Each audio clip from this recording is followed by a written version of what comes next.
With all the petty issues now taken care of, you creep back into the hallway, with the intent to find the game your uncle is playing in the picture.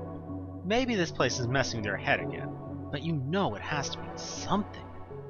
There are plenty of doors to choose from. So far, there's the place you found yourself, the Pool of Darkness, the roller coaster, the room with the other Midway games. There's one more door on this side of the hallway, and 3 on the other side. You cross the hall and peek into the room. It's another game room. It seems this one with squirt guns to fill the mouths of clowns. A race game. There's also a shelf of prizes. Unlike the others, it's not a vending machine. On the shelf you see rows and rows of naked Kewpie dolls. It's a little eerie. They remind you of that doll back in the hotel that you had to smash to bits. You approach the shelf nervously, gun in hand, just in case. You don't trust these little bastards as failures you can throw them. You peer at them, and their empty, shining eyes seem to peer back at you through the darkness and the gloom. They seem to be still, but so did the doll in the hotel. You think about smashing them all. The only problem is you don't have much to smash with. You'd have to kick them or something. The thought is appealing, but it'd probably take a long time. On the other hand, those things are just disturbing. Their creepy eyes, their too wide smiles. You can't shake the image of them climbing down off the shelf and attacking you en masse. Well, there's no fucking way in hell you're letting that happen. You pull out your lighter fluid and lighter. You came prepared. Lighting a cigarette to calm your nerves, you say a little prayer to St. Agatha. Puffing on your cigarette nervously, you douse the dolls and shelf with as much lighter fluid as you think you can spare. Man, that looks even more creepy. You get ready to toss your cigarette and light them up, but you hesitate. Things haven't been going your way since you ran into Marissa. You even lit your hand on fire last time you tried to burn something. Are you sure you want to do this? Yes.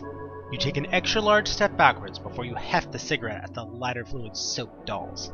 Those creepy things are gonna burn, baby, burn! Right back to hell where they belong. The entire shelf of dolls lights up pretty much immediately. Tongues of flame issuing forth from the demonic dollies. A thick, dark smoke starts to curl upward. It has a nasty plastic smell to it, with the edge of burning meat.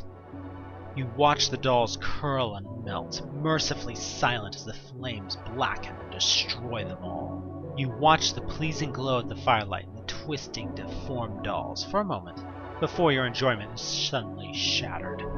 There's a loud, horrible noise, and the ground beneath you shakes powerfully. Your prayer to St. Jude is lost in your strangled cry of fear and frustration as you stumble and run out of the room. The fire started to catch on the clown game. You can feel its heat on your back as you dash into the hallway, which is filling with thick smoke. The rumbling hasn't stopped. You cover your mouth, but it's hard to avoid breathing when you're running as fast as you can across the hall. Your heart pounds, your nostrils burning, and your eyes tearing up. You make it across the hall to find the very room you were looking for, the test of strength. Just as you see it, your swell of momentary relief is taken over by another panic. Something grabs your ankle and tugs you suddenly. To your surprise and horror, the tug does not pull you down, but rather oozes up your leg, a warm, black, bubbling tar that sticks to your skin and clothes, covering them as it crawls up your body.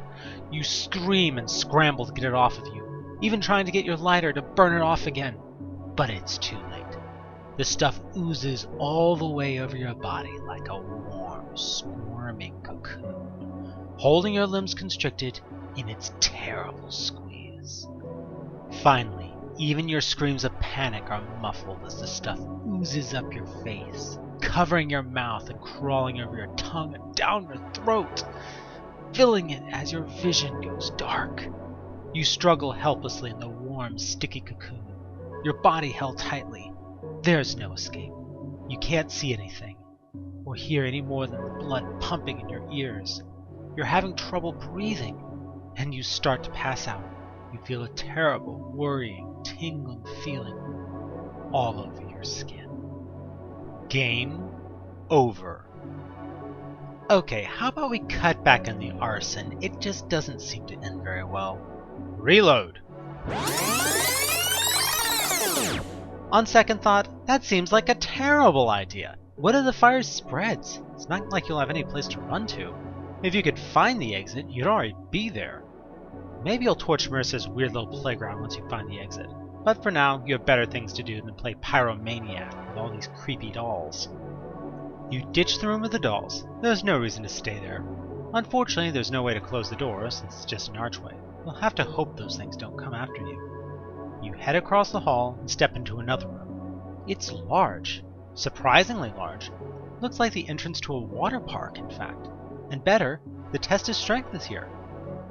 Along with that is a bank of lockers, presumably for changing, a popcorn machine, and a prize dispenser. You investigate the test of strength. It happens to be closer, and the hammer could possibly be used as a weapon. One thing is for certain, though. The hammer has definitely been a weapon before you got here. There's blood all over it, all over the ground. You don't see a body. The congealed mass smells putrid and rank. Honestly, you're not even sure you want to touch that thing. It's almost as big as you to begin with. You pick up the discarded paper off the ground and read it. Work order for part maintenance. Door was damaged 8:15 when customer became violent over temporary closing of water park and attacked door with nearby game hammer. Repair cracks. Check for additional structural damage. Incident report has been filed. Special note. I have filed a complaint to game admin. That hammer is way too heavy. You wonder if that happened before or after the park became filled with homicidal monsters. Walking up to the test of strength, you take the hammer. Finally, a weapon that can do some real damage against these creepy monsters, and maybe even intimidate that bitch Marissa. This is the sort of weapon you could use to enact a terrible vengeance. Oh, unfortunately, it's so heavy you can't lift it no matter how hard you try. You leave the mess at the game itself alone for now, and check out the lockers, trying to avoid getting more blood on your hands as you sift through the contents. It's a bikini top and bottom, flip-flops, towel, everything you need for a fun day at the water park. Plus, there's a locker key and what looks like another piece of paper. The locker key has a number on it, and the paper, it appears to be another picture. You stare in shock as you realize it's Uncle James and Mary again, another honeymoon picture. It's strange though. You don't think you've ever seen Mary wear something that sexy, and your uncle doesn't look too well. The picture makes you worry about him all over again.